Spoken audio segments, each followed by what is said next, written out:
Welcome to another episode of the Peak Potential Success Show. My name is Fong, and today we have another great guest. He comes highly recommended for his expertise, and that is helping people with burnout. Something I think is very, very important because, especially for people who are entrepreneurs, business owners, people who love what they do, they pour so much time, so much effort, so much work and passion into what they're doing that eventually they lose track of time, they lose track of energy, and they eventually hit this burnout stage, which is something that our guest today is going to be talking about and how we could prevent that.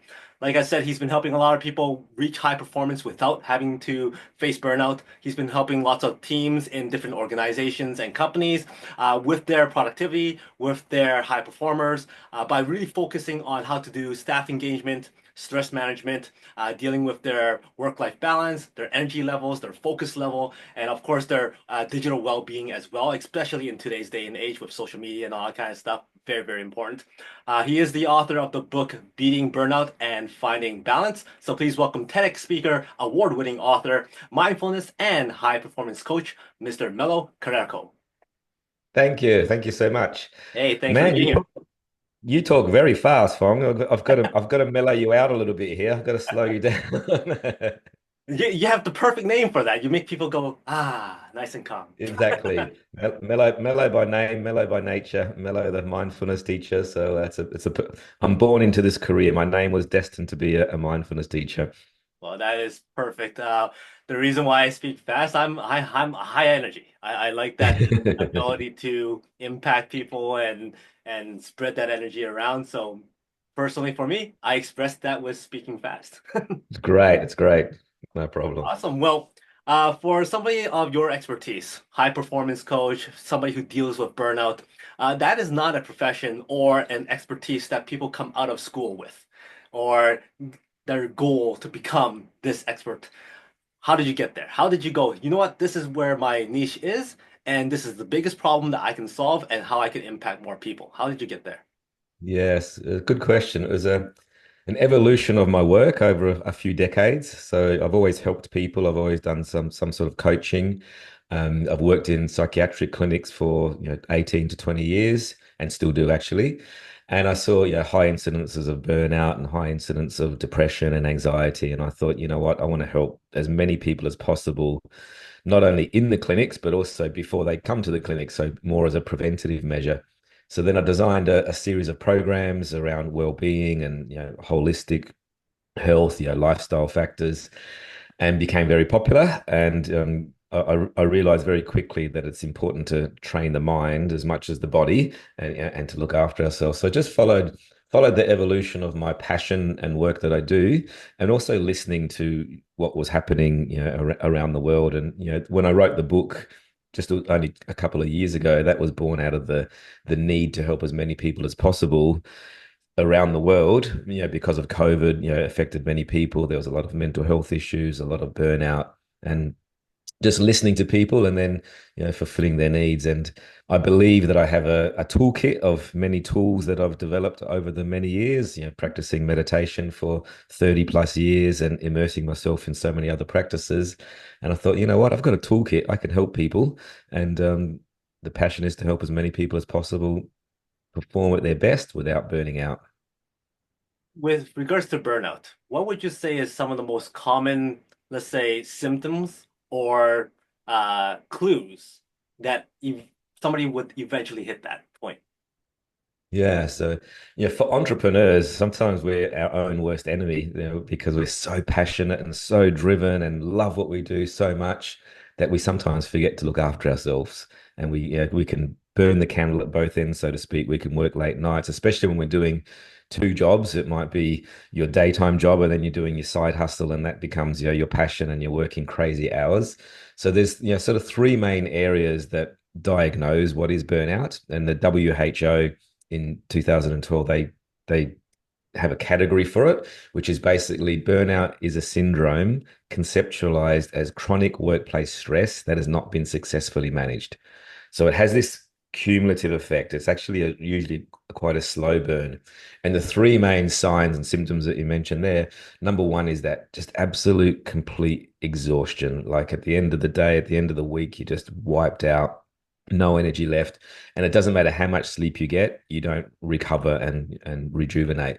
Number two is that sort of feeling of like detachment. You're feeling a bit detached from the people around you, drifting off a little bit, not present with, your family, your work, your colleagues, your teammates, and also a bit more cynical or negative. So moaning a bit more, complaining a bit more than usual. And the third one is something that would normally be easy for you is hard. So it's that lack of professional efficacy. So, you get a little job to do, and it's like, oh my God, it's just too hard. Like everything's just too hard.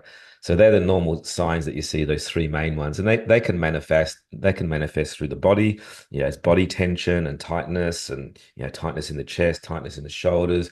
They can manifest as absolute fatigue, like I said. Having more sick days, having no energy, having no drive and motivation. So sometimes the signs are more subtle and sometimes they're more obvious. But unfortunately, most people don't really take action until it's the obvious ones, until they reach that end stage of burnout, that orange to red zone. So we need to listen to the cues a little bit earlier and do something about it to prevent stress turning into burnout. Right. You focused a lot on the stress aspect, and from my experience, I find that it's how you deal with stress. Sometimes, you know what, you can't worry about everything because it's out of your control. And there Yeah. are a lot of things you just have to, it's a perspective thing too. How do you want to visualize it? How do you want to interpret that information? How do you want to deal with it? How does one develop that mindset or that ability to view certain things as not very stressful? Yeah, well, stress is a good thing. Like we actually need stress. The most people, when I ask the question, what is stress? Most people only talk about distress. I ask people to describe what is stress. They'll say words like overwhelm or overstimulated or tired or pressure or anxiety. So they only talk about the negative aspects of stress. But in terms of performance and peak performance, we actually need stress to motivate us, to drive us, to help us achieve our goals. We need that energy, that forward momentum, but it's about managing the right amount of stress. Right. So in terms of peak performance and working at your best, it's having that optimal amount of stress that drives us and motivates us, but also understanding when that stress starts tipping over the other end and starts turning into fatigue, and what do I need to do about that? So I always say, manage your stress on a daily basis, not a weekly basis. Don't wait to the end of the week to, recharge your energy. Manage your stress and renew your energy on a daily basis. I even go further to say every couple of hours. And what does that mean? Like I said, there's that sweet spot of stress where it's just the right amount of stress to perform at your best. That means the research says that we can only really operate at our best for periods of 90 minutes to 2 hours. That's it. Like after 2 hour mark, you start losing cognition, your problem solving skills are compromised, your decision making skills, your energy and vitality starts waning. So instead of trying to charge on through with more coffee and stimulants, take a break, like have a break for 5 minutes or 2 minutes, and then your next 2 hours will be more productive. So it's really about finding that optimal window on how you operate at your best with just the right amount of stress, because it's great. We need stress. And also listening to the cues when you start dipping into that distress and do something about it. It's interesting because the more people I talk to, that optimal time period reduces. Somebody told me it was like, oh, during the day you have 5 hours of peak time, and then all of a sudden it's 3 hours, and now you're saying it's an hour and a half. So the thing Yeah. is, how does one like we usually deal with that negative stress, and how do we change that negative stress into more positive or at least neutral? In Yeah. The order for first step one, is, yeah, so sorry. in order for one to do that, they need to experience the negative stuff first and then go, okay, I need to change my mindset, change my approach so I can elevate that into either neutral or positive. How does one do that? Yeah. Yeah. The very first step is self-awareness, like being aware of like I know when my energy is at its best. For example, there might be some people that are more morning people. So, do that harder cognitive work in the morning. There's some people that actually like afternoon work when they're at their best. So it's about finding your own flow state where you are, optimizing your performance, but it's about listening to the cues. It's about really, so the very first step is self-awareness. I always say you can't change what you don't notice. So you have to notice when you start losing cognition. Maybe you're making a few errors on the keyboard, or maybe you're just feeling a bit tired, or you can't come up with that answer or that response or that decision in that moment. It's like, hey, Maybe I need to stop. Maybe I need to pause. So the awareness piece is number one. And the second piece is the ability to self-regulate. So the ability to have some sort of practices or some sort of tools and techniques, under your in your pocket that you can actually pull out. So for example, I teach many people a 90-second breath break. 90 seconds is all it takes to deactivate the amygdala, the stress center, the fight and flight center, and activate the prefrontal cortex, which is the thinking part of the brain, your decision making, clarity, analytical thinking. And all it takes is 90 seconds of breathing. So self awareness first, and then the ability to self regulate is number two. Aside from the 90-second breathing exercise, what else can people do to recharge? Whatever it is that recharges them. So when it comes to a work day, I look at things that energize me and I look at things that drain me.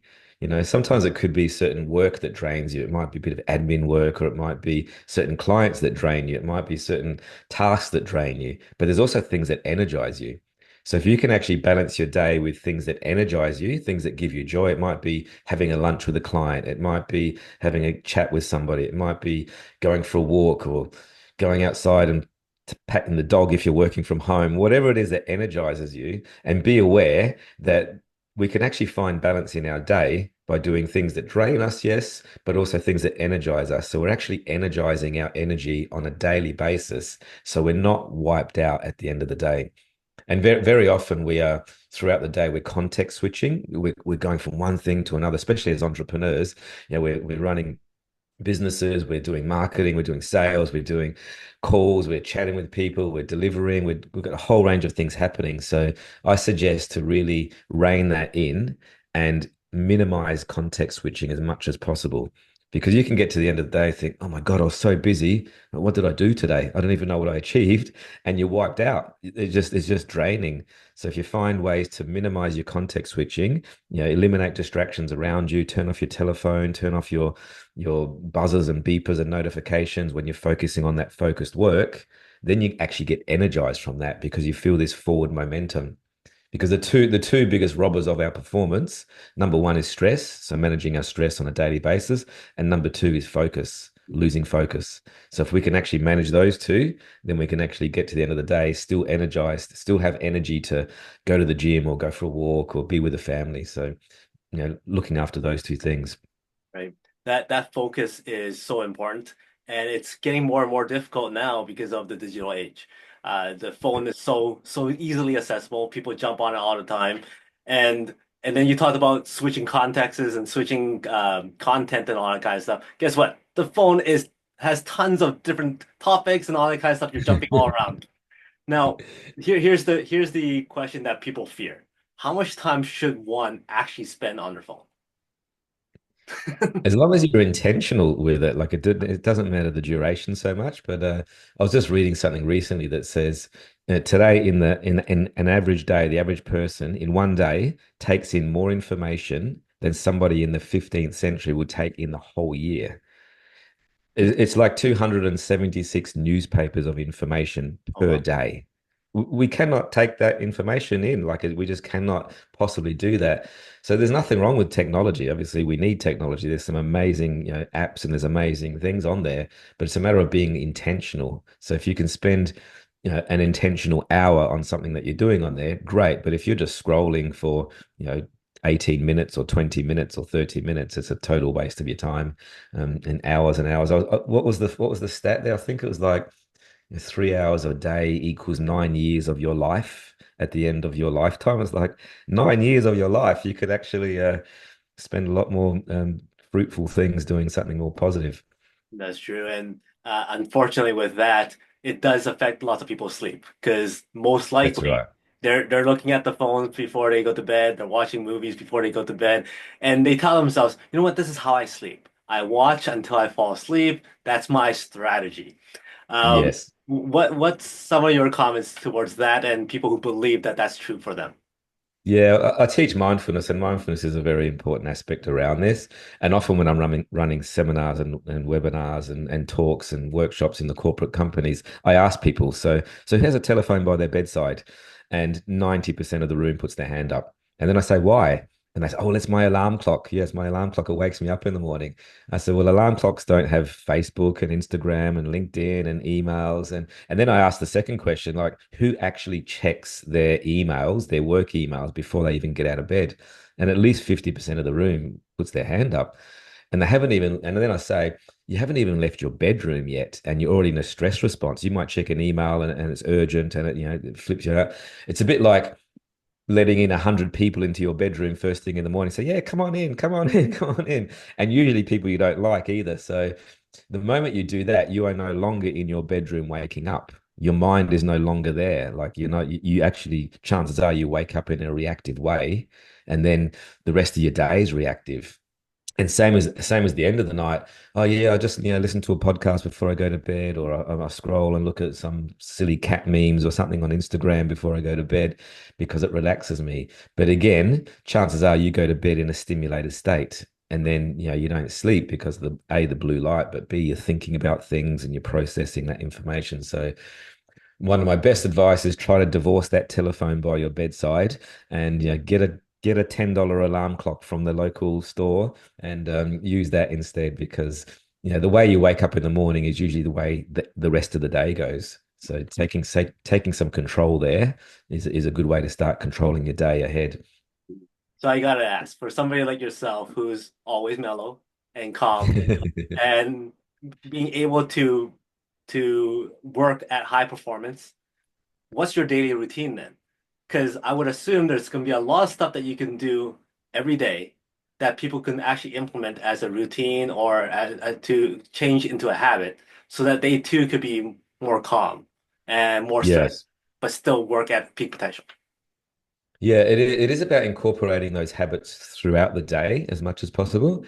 So yesterday I was just running a seminar to a company of CEOs, a whole group of CEOs, and one of the CEOs said to me, "I meditate every morning. I meditate every morning. I do a 7 minute meditation every single morning." I said, "Great, fantastic. And what about the rest of the day?" "Oh, I guess it's just full on. Like it's just I'm just charging full on." I said, "That's good, but we want to try to sort of punctuate our day with also periods of rest and renewal." So my morning non-negotiable routine, it's non-negotiable. Doesn't matter where I am on the planet, doesn't matter what I'm doing, is number one, I get up quite early. I take the dog for a walk. It's a nice brisk walk. I have a big, beautiful Swiss Shepherd named Coda. So I take him out for a nice walk, around about 20, 30 minutes, just to get the body moving, to get the endorphins going. Then after that, I do about a 20-minute meditation practice. So it's a seated practice, and that sort of calms my mind, sets my intention for the day. And then after that, I have a healthy breakfast to start my day. While I'm having my breakfast, I'm also thinking about the day ahead. I'm thinking about setting my intentions for the day ahead, looking forward to my day. So it's almost like a gratitude practice in reverse. I'm looking forward to this podcast with you today. I'm looking forward to my client in the afternoon. So that sets me up for the day. There's no telephone in sight in those hours. It's not around. I used to be guilty of taking my telephone on my walk, and then I found I was answering texts and emails. It was no longer my time anymore. So that first hour and a half or so is guarded just for me. My golden rule is those first things I do in the day are just for me, because the rest of the day I'm serving and helping and coaching and supporting other people. And then, like I said, throughout the day, I try to punctuate my day with periods of rest and renewal. So every 90 minutes or 2 hours, or let's say before a big meeting coming up, or before I've got a seminar or a workshop, I'll do another 2 minute practice. Just stop, pause, follow my breath, reconnect with myself, reconnect with my body and mind, and then enter there more present. And I think one of the biggest things I do well, and a lot of people don't do this well, a lot of people have good morning routines. And when I ask around the room, a lot of people, yeah, I've got a good morning routine. I go to the gym. But not many people, especially entrepreneurs, don't have a closing the day routine.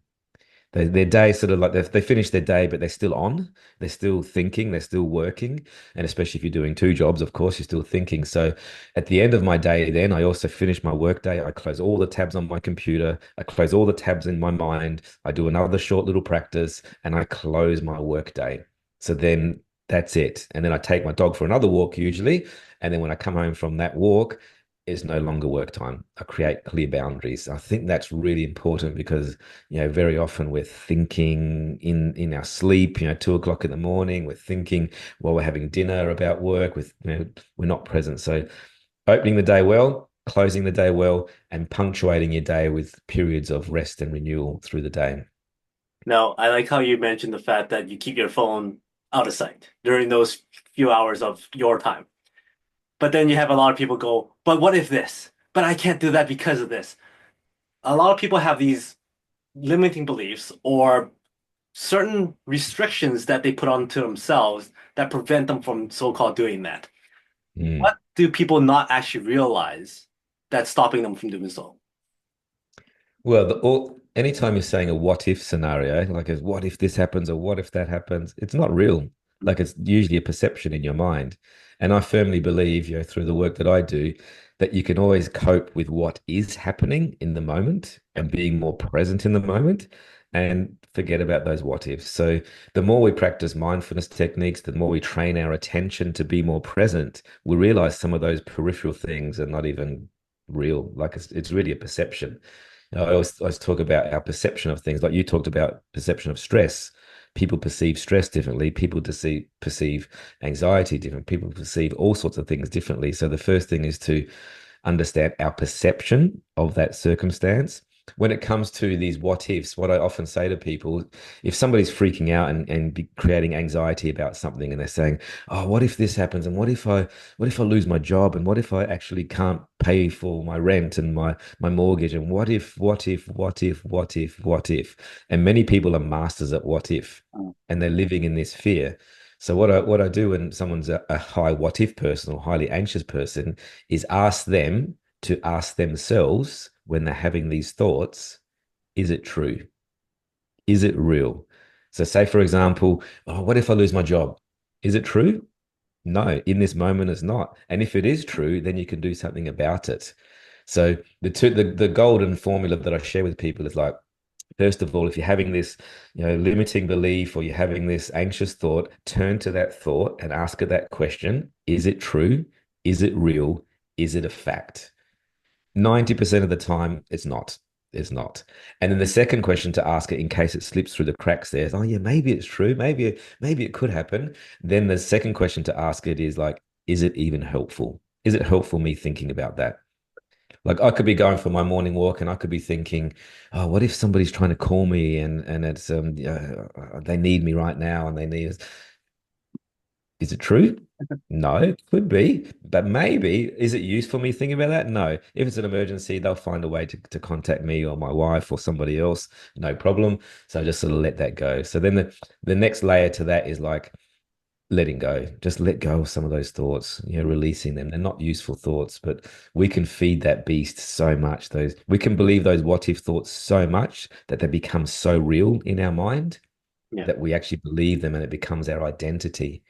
Yeah. Yeah, so when I'm working in psychiatric clinics, for example, someone will come up to me and say, I am anxious, or I am depressed, or I am scared.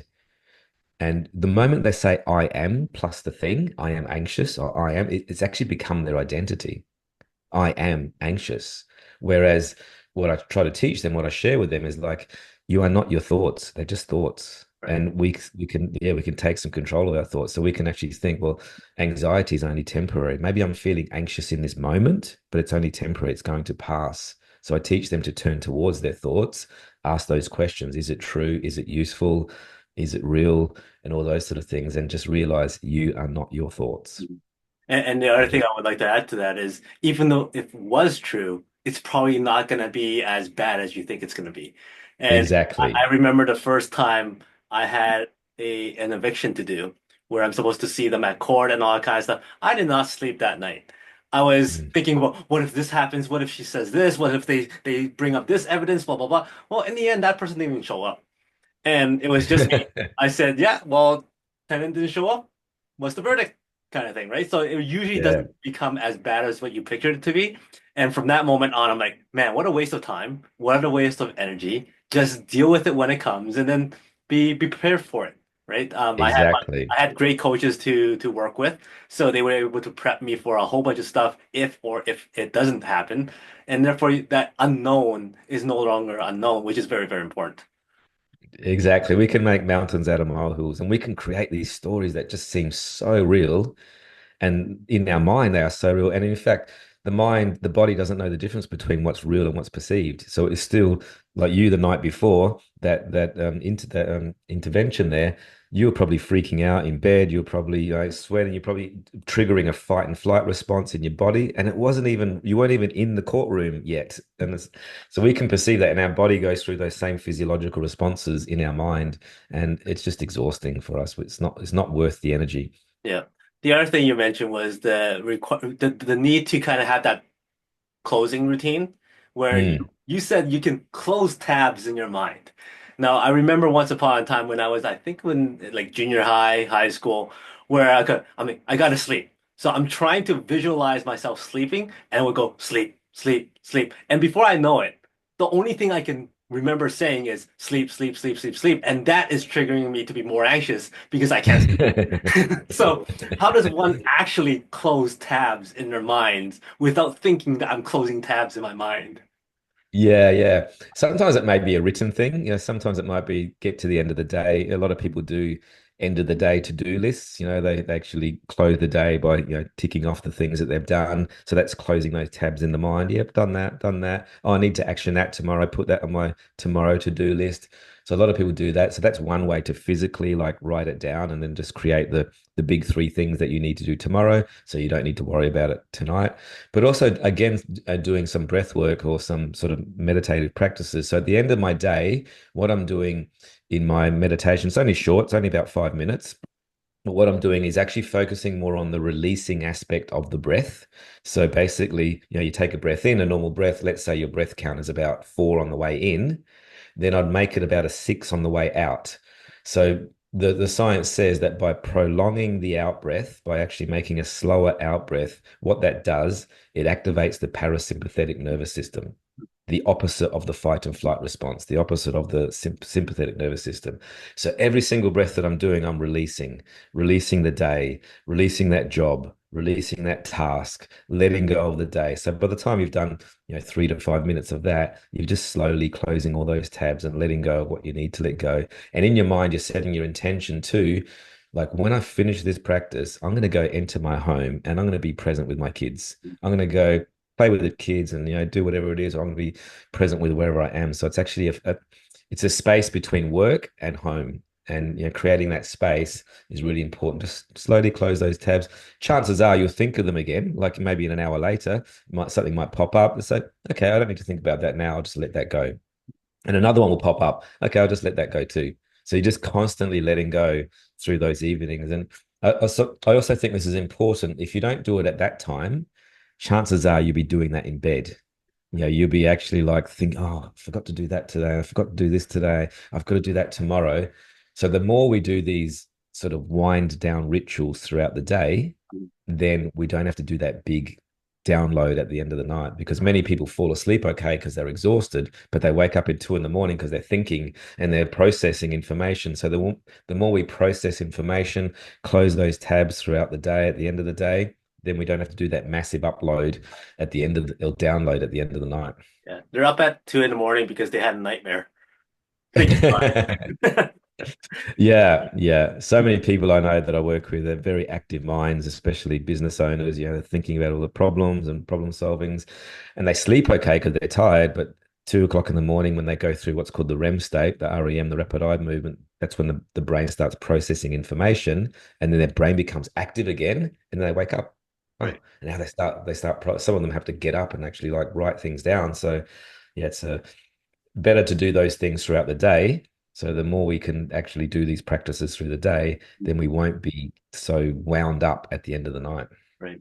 You mentioned in that segment there how we need that gap between work and home. Sometimes Mm, it's different places, sometimes it's just different tasks and whatnot. With COVID coming in a few years ago, everybody started working at home. Now mm. that line starts to blur a little. So, from your experience over the last few years here, where people work from home, have you found that stress level has gone up or come down on in general for most people? Yeah, that was a really interesting time, and I found that when I was coaching people, executive CEOs, a whole range of people, because usually the transition home from workplace to the home place was their transition in a way. It was their time to sort of unwind. It might be a train commute, it might be a drive home or whatever it was. So a lot of people didn't have that gap. They were literally working from their home office, and then they walk out the door 2 steps and they're at the dinner table, and then the head's still in the office. Or some even worse, their dinner table is their home office. Yeah, so it's about creating that transition. So some of my clients, for example, one of them in particular, like he physically had to get all of his laptop and his computer and all his notes and everything, put them in a plastic tub, and then get that plastic tub, take it out in the garage, lock the garage door, and give the key to his wife and say, "Don't let me work after hours." So he had to create that sort of transition. Another one of my clients was really funny. Like he'd work from home, and normally he'd walk home from work. So his normal, when he was working in the office in the city, he'd walk home. It was about a 15-minute walk. So at the end of his workday, he'd actually get his satchel, his computer, and his bag and his coat, and he'd put on his coat and his satchel, and he'd walk around the block. And then he'd come home again, hang up his bag and his satchel and his coat again. And it was his mental transition, like to enter that there. So that was a really good tactic. But the thing about what I've seen in answer to the question around has it caused more stress? Yes, definitely, because what I see is people are just always on, always accessible, blurring the lines between what is home, what is not home. Am I home? Am I working? Am I not working? We have telephones, laptops, we're always accessible to people. So we need to create our own boundaries around that as much as possible. I personally, at the end of my workday, also another way to close my tabs is I personally get changed out of my work clothes, out of my business shirt, out of my clothes. Even if I'm working from home, it doesn't matter. I still get changed, put my casual clothes on, put a tracksuit on or sports clothes or whatever it is. So it's a signal to my mind that says I'm off, Uh, and also to my children. Oh yeah, dad's home now. Like it's okay, we can hang out with him. So whatever signals or associations you can create by creating that third space is really yeah. important. So obviously there's that blurred line where people were showing up at home working in their pajamas and they're wearing their suits up top. So it confuses the mind a bit, eh? Yeah, I didn't tell you I've got board shorts underneath here. I'm just sitting. Okay, so assuming that everybody out there is doing the wake up routine, the close down routine, they're shutting off tabs and all that kind of stuff. Everybody's routine, everybody's strategy, everybody's level is a little bit different, right? Now you're putting all these people into a work environment where they have to work as a team. And Mhm. everybody's tolerances are a little bit different. Their stress levels, what they're willing to accept or not accept is different. How do you make that team work like one? Well, each individual cog is important, and understanding your strengths and weaknesses and how that team is cohesive. But it does come back to basic fundamental self-care, because it's really about, you mentioned the perception there and how people cope with stress differently. It's about your ability to be resilient, as an individual, but also as a team. So the more resilient you are to stress, and the more resilient you are to, working under pressure, working under, high pressure circumstances and demands, the more you can actually encourage and support others. But if you're going in with half an empty cup and someone else is coming in with half an empty cup, then obviously the team's not going to be cohesive. So it is about, understanding each other's strengths, working as a team dynamically. Communication is huge, like it's a big one. So, I do a whole session about context switching and talking about focus. And sometimes it's actually about team communication. So let's say you're working on a task and you need to really focus on that task for the next 2 hours because you've got a deadline, it has to get out. So you may need to speak to the team, say, "Hey guys, I'm actually on this, this important thing right now. If you don't mind, let's keep interruptions to a minimum and we'll catch up, this afternoon at 2 o'clock." So sometimes it's about saying no to meetings. Sometimes it's about, managing your own energy. And again, I go back to what I said before about seeing what energizes you and drains you, because a team can energize us, getting together, collaborating, brainstorming some great ideas, but also a team can drain us if it's not, working well. So really recognizing that difference. And, this working from home hybrid model is quite an interesting beast in a way, where people come into the office and there's no one there, there's no energy, there's no, they might be the only one in there, and they just don't have that team energy. So a lot of companies that I work with, they have team days. So there's, it might be a Tuesday every week or a Tuesday every fortnight. Let's all get together and collaborate, and let's brainstorm some new ideas, new ways to work. Bigger picture thinking, forecasting, all those sort of things. But also, there's days where you work from home and you just do the work. Like, this is the work that I need to do from that. So it's about finding your balance within that. And again, using the team to energize you and feeding off that energy. I found it was pretty funny back in when they did have the COVID stuff and people were going to work. They wanted people to go to work. However, they were at work doing team meetings online. I'm like, Yeah.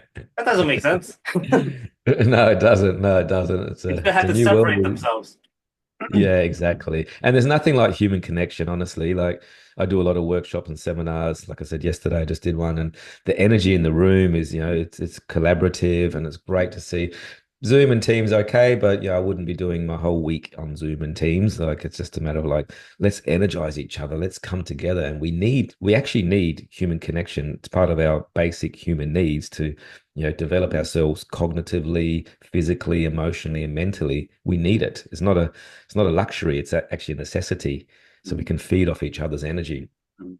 Now, after you realize that what you're doing it works, it's been impacting lots of people, how do you get from just consulting and helping people improve themselves to the person who's going up on stages and speaking and writing books and doing all these like great workshops and stuff like that? What was that transition like? Because that's a different area of stuff. Yeah, yeah. For me, it's about how much impact and how much influence can I help people. So whatever forum that is. So it was only 2 years ago I wrote the book. 2023 I wrote the book, and that was to impact and help as many people around the world.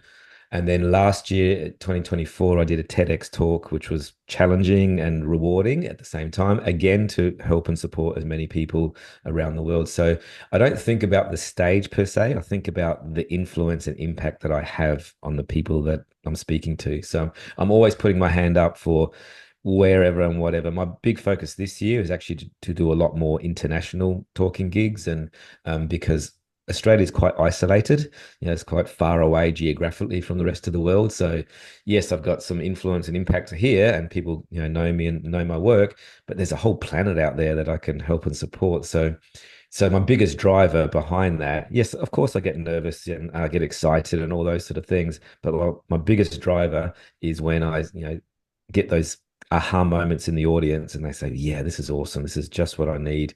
And it's usually the individuals in the audience that come up to me and, give me feedback afterwards and say, oh, that was awesome. That was amazing. Thank you so much. Or even weeks later, or even months later, or years later, I get people coming up to me and say, bumping into and say, hey, Melo, didn't you do that, that workshop in this company that I work at? I say, yeah, that's me. I've got to say, Melo, that technique that you taught me that day, it actually saved my marriage, or it helped me through cancer, or it helped me. I just got an email a couple of weeks ago from India, somebody that read my book, and they said it saved their life. Like, someone was actually at the end of their tether and said they were going to commit suicide, and the book saved their life. So what's behind why I do what I do is the big why. So Yes. those individual stories, they feed me, drive me, and that goes beyond any nerves or those sort of things. And of course, over the years, having to do a TEDx talk and having to hone my craft and my skill, I actually love it. Like, it's that energy, it energizes me. It really does.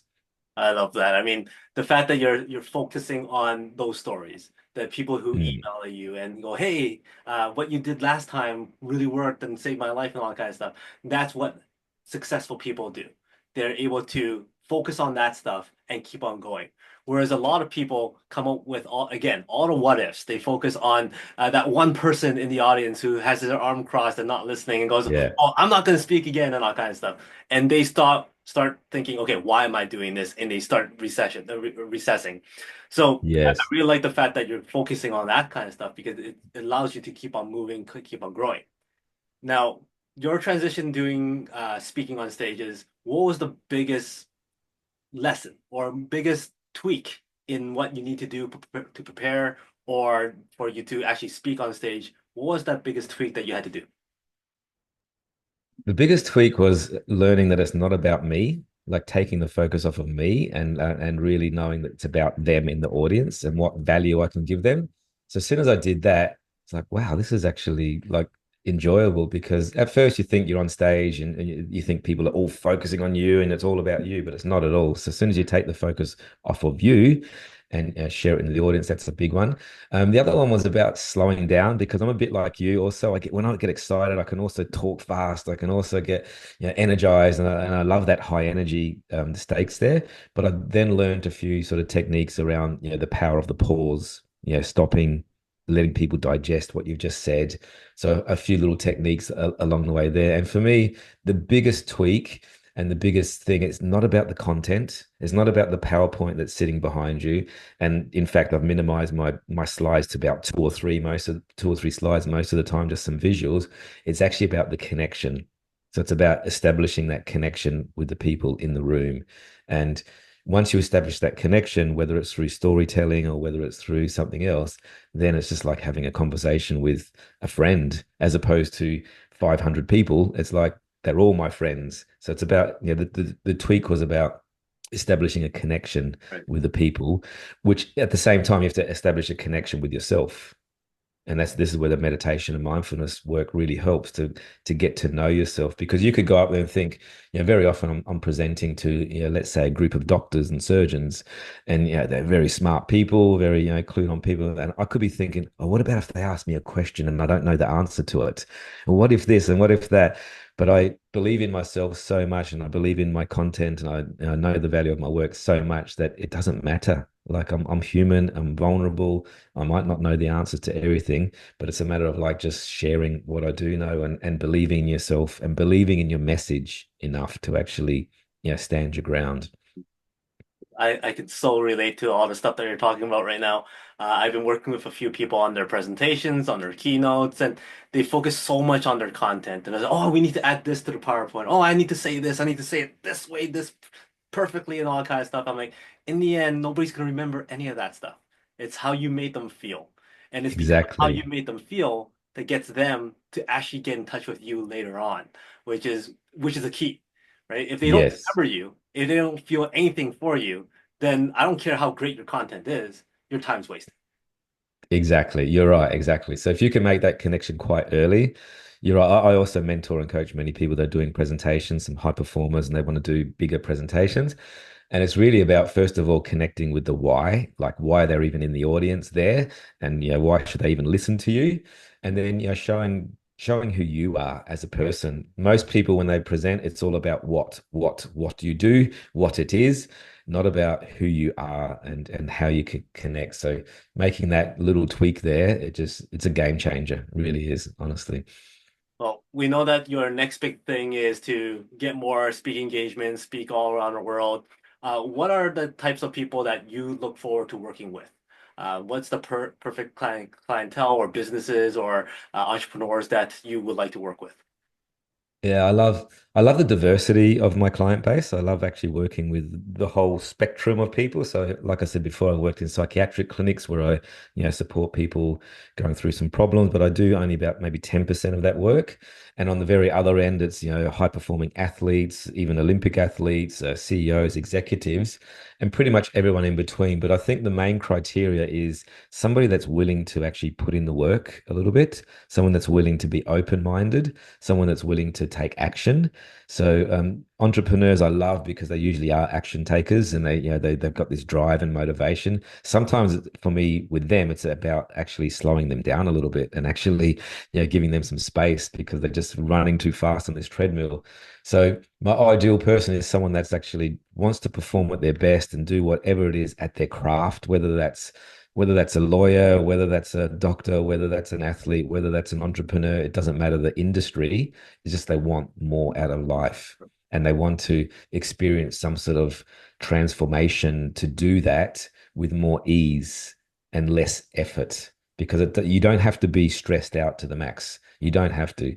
So very often I'm actually taking away things from their busyness to actually make their value and their energy, better. So, yep, I love the diversity. And I love the variety, and I learn as much from my clients as I share with them. So, and that's why I love the diversity of the different people that I work with. Mm. And I think a lot of people out there don't fully understand that less is more, which a lot of people, you hear it all the time. And in That's your right. case, when you start removing certain things out of people's lives or certain aspects of thought processes and all that kind of stuff out of their lives, it actually becomes more healthy, more productive, more efficient, and which is something I think is transferable in all industries, which is very cool. Mm. Exactly. Yeah. And most people don't give themselves permission to do that though.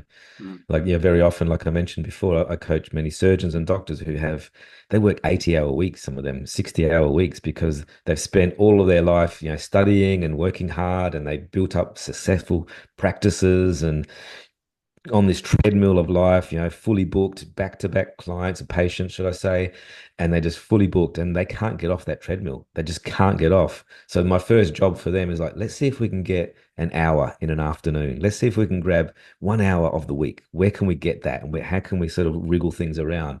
And then before you know it, they're getting an afternoon off on a Friday. And then before you know it, they're getting a whole day off, still doing the same amount of work, the quality of work, but they're actually getting that buffer that then they're actually not exhausted at the end of the week. Very often when I'm doing a meditation session with my doctors, they fall asleep on me because they're absolutely exhausted.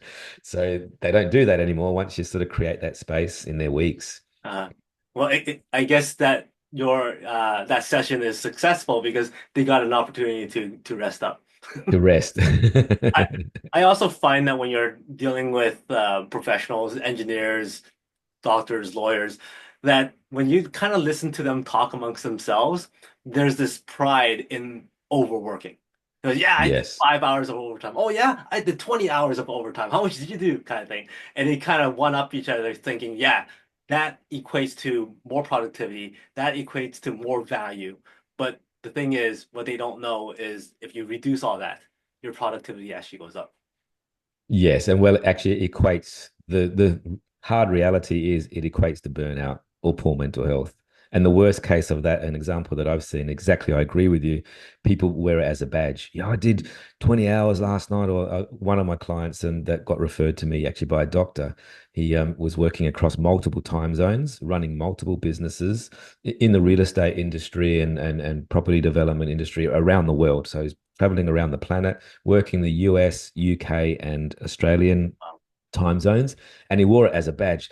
Yes, I worked all night last night. I didn't sleep. I was on the aeroplane. I got to LAX airport and I worked at LAX lounge there, and then I went to my office and boasting that he got like no sleep, boasting that he had like 2 hours sleep over a week, yeah, and having a competition against his friends there, like you said.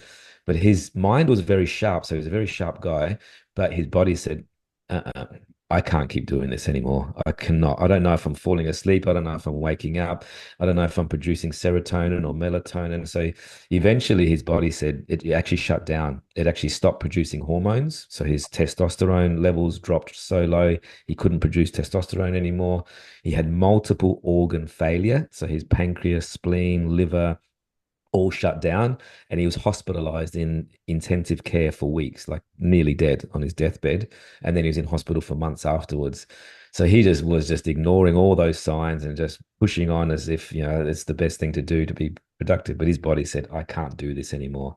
Yeah. And to be honest, it's about 2 years later now, and he still hasn't fully recovered. Like he Wow. still hasn't. He's still not in a great place. Yes, he can run his businesses and he does it very differently now, believe me. But yeah, he's just at what point do you ignore the signs? At what point do you listen to the signs?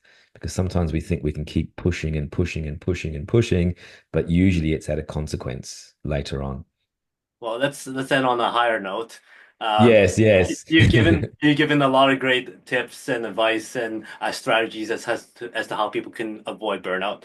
Let's say if you have another piece of advice, whether in life, in business, in entrepreneurship, what would that one message be? So reclaim your self-care, like 101 in a way. So the number one thing is give yourself permission to stop and ask yourself this question every single day. What have I done for me today? Like, what have I done that's actually for me, that fills up my cup, that energizes me? Or think about it the other way around. Think about it when you get really stressed and you get busy. what are those things that you let go of? Is it your exercise? Is it your nutrition? Is it your sleep? Is it your meditation? Whatever it is. So ask yourself that question. What have I done for me today? And don't feel guilty doing it. Go and do it. Go spend an hour on yourself. Go train or exercise or whatever it is, because that's the difference between you staying healthy and well and in that optimal stress zone as opposed to burning out on the other end. So don't feel guilty. Self-care is not selfish. Awesome. Well, great words to live by. All right. Before I let you go, I got five quick rapid fire questions. Give me the first thing that comes to mind. Okay. You're stranded on a deserted island, one food to eat for the rest of your life, no consequence. One food to eat Yeah, no for consequence. the rest. So you'll still Oh, be no. healthy. Oh, wow. How about a big watermelon? Nice. Watermelon's got lots of water in it. It's got lots of nutrition in there. It's lots of fun. Yeah. Watermelons. That'll be it. All right. Okay, you're on a road trip, hours on the end. For some reason, there's only one song that plays over and over on repeat. What's that one song? Oh, wow. I'll have to go for a jazz instrumental improv song that just keeps jazz. I don't want any words, otherwise the words will get repetitive. So let's say Miles Davis, a Miles Davis song. It's a good I forget the name of the song, but there's actually an album there. Yeah, so a Miles Davis jazz tune. Awesome, nice choice. Yeah. Hollywood calls and goes, "Hey Mello, we love your story. Very inspirational, very motivational as well. We would love to do a biopic of you. Who would you cast to play you?" Hollywood. Okay. I'd like to say, in my fantasy, I'd like to say Dwayne Johnson, The Rock, his big muscle. But probably more in reality, I'd probably get cast as someone like Danny DeVito because I'm a short Italian guy. So let's say they're both up there as to potential casts for you to play you, Yeah. and they both show up at your door and goes, "Hey, we're both vying to take this part. You're gonna be the judge as to who's gonna take it, but we're hungry." You go, "Hey, no problem. Come on in. I'm gonna fix you something special. What's that special dish?" I'm Italian descent, so let's make our own pizzas. So let's get all the ingredients out, and you can do it yourself, and you can do your own. You can make your own The Rock, you can make your own Danny, and I'll make my own, and let's have some fun together and have a glass of wine and put some music on and just celebrate life. Now, obviously, as you mentioned before, you would love Dwayne The Rock Johnson to play you. In what in what scenario or what does DeVito need to do to convince you that he's the best choice? Just be positive, just be positive, shining light is to I heard somewhere recently that said that the Rock, as part of his contract, he's not allowed to ever lose a fight. Like he's not allowed so just that positive light, that positive, inspiration to people. And yeah, that'll be a good sign. Awesome. And last question. First, give me a number from 1 to 5.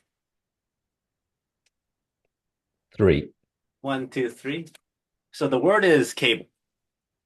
Okay. Cable. It can either be a charge cable, a long piece of rope, whatever it is, a cable. How would you use a cable as a metaphor for success? Okay, good question. That's very creative. Let's go with a cable like a tightrope. Like a tightrope is a cable going from one point to another, and there's always a chance that you're going to fall down. There's always a chance that you can lose, but it's this tightrope that we're walking there, and success is is actually along the cable. It's not the other end, the other side, because we're always chasing that things. Actually, the success is actually finding that balance, and that goes with my work that I do. Finding that balance in your day, finding that balance on that cable, so you can actually just walk that cable and just about fall off, but get back on again. So success is actually the journey along that cable, tightrope cable. So that's how success is like a cable. Thank you very much for your time. Any final words from you, and what's the best way for people to get in touch?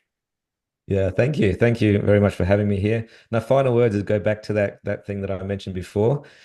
Ask yourself that question every day, everybody out there, what have I done for me today? What have I done that fills up my cup? And go do it, please. It's one thing to know it, but it's another thing to actually do it. So we know it's good for you. And where can people find me? Probably the best point of call would be my website. my website, melocalarco.com, melocalarco.com. But I'm sure you'll share that in the show notes. And on my website also there's some free resources. There's a free sample chapter to my book. There's some free meditations and a whole range of things. And out of all the social media profiles, probably the one I'm most active on is LinkedIn. So connect with me on LinkedIn. Also, Melo Calarco, quite easy. Happy to support anybody. Mention you saw me or heard me on the on your podcast and say hi. Feel free to reach out anytime. Awesome. Well, thank you very much for that. So everyone, make sure you can connect with Melo here, get his book, see his content. He had a lot of great free content there for you.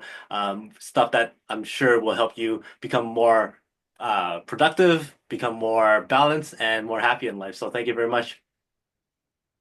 Thank you. And also, so he's Melo. My name's Fong. Until next time, today is Day to Peak Potential. We'll see you later.